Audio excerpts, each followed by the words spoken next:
সুপ্রিয় শিক্ষার্থী ও ভিউয়ার, আজ আমি আপনাদেরকে তথ্য ও যোগাযোগ প্রযুক্তি আইসিটি বইয়ের পঞ্চম অধ্যায় হতে আলোচনা করব। তাহলে পঞ্চম অধ্যায়টা হলো সি প্রোগ্রাম। আমি আজকে যে প্রোগ্রামটি আলোচনা করব সেটা হচ্ছে তিনটি সংখ্যার গড় বের করার সি প্রোগ্রাম। তাহলে আপনারা দেখেন, আমি তিনটি সংখ্যার গড়কে ইংরেজিতে এভারেজ বলা হয়, সেটা সরাসরি সেই প্রোগ্রামটা আমি এখন দেখাচ্ছি। প্রথমে আমাদেরকে লিখতে হবে hash include stdio dot h standard input output header। এরপর হ্যাশ include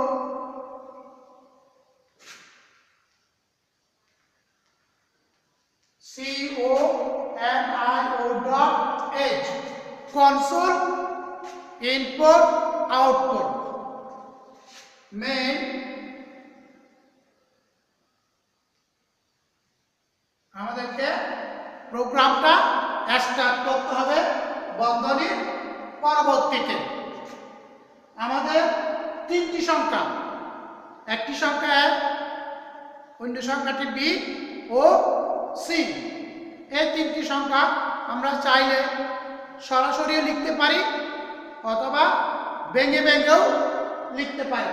তাহলে আমি সরাসরি লিখে দিলাম in A B C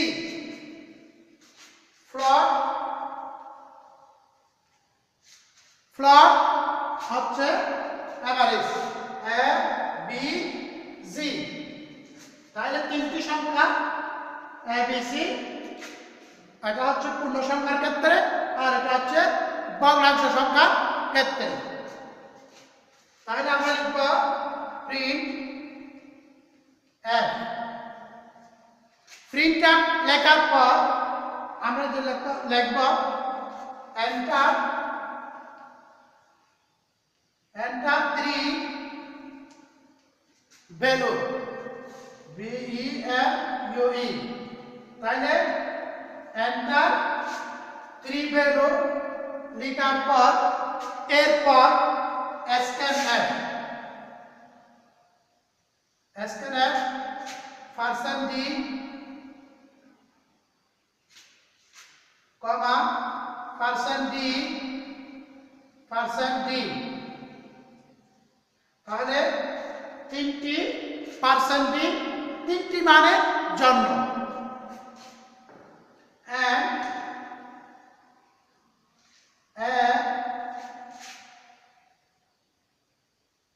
and B and C। তাহলে তিনটি মানের জন্য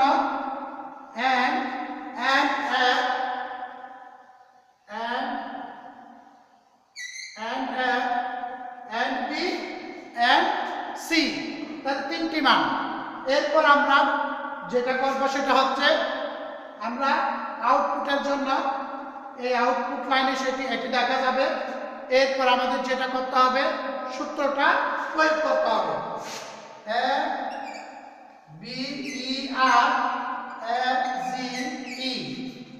এভারেজ সমান a plus b plus c divided by 3। অর্থাৎ তিনটি সংখ্যাকে 3 দ্বারা ভাগ করলে আমাদের কি হয়, এভারেজ বের হয়। এরপর আমাদের যেটা করতে হবে print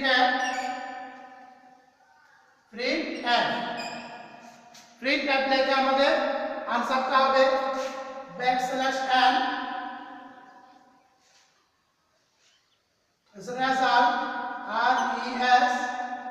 RESULT result of average MBE result of average সমান percent 2f comma average এটা হচ্ছে অর্থাৎ এর অ্যান্সার হবে এভারেজে পার্সেন্ট 2f অর্থাৎ দশমিকের পরে দুই সংখ্যা আসবে রেজাল্ট এরপর আমাদেরকে প্রোগ্রামটা শেষ করে দিতে হবে এরপর এটা হচ্ছে তিনটি সংখ্যা গড় বের করা সি প্রোগ্রাম আপনারা পুরো ভিডিওটি না টেনে দেখবেন তাহলে আপনারা সহজে পরীক্ষার খাতায় ভালো আনসার করতে পারবেন পরবর্তীতে এবং পূর্ববর্তী ভিডিওগুলো দেখার আমন্ত্রণ রেখে আজকে আমি এখানে আমার সেই প্রোগ্রামটা শেষ করলাম আল্লাহ হাফেজ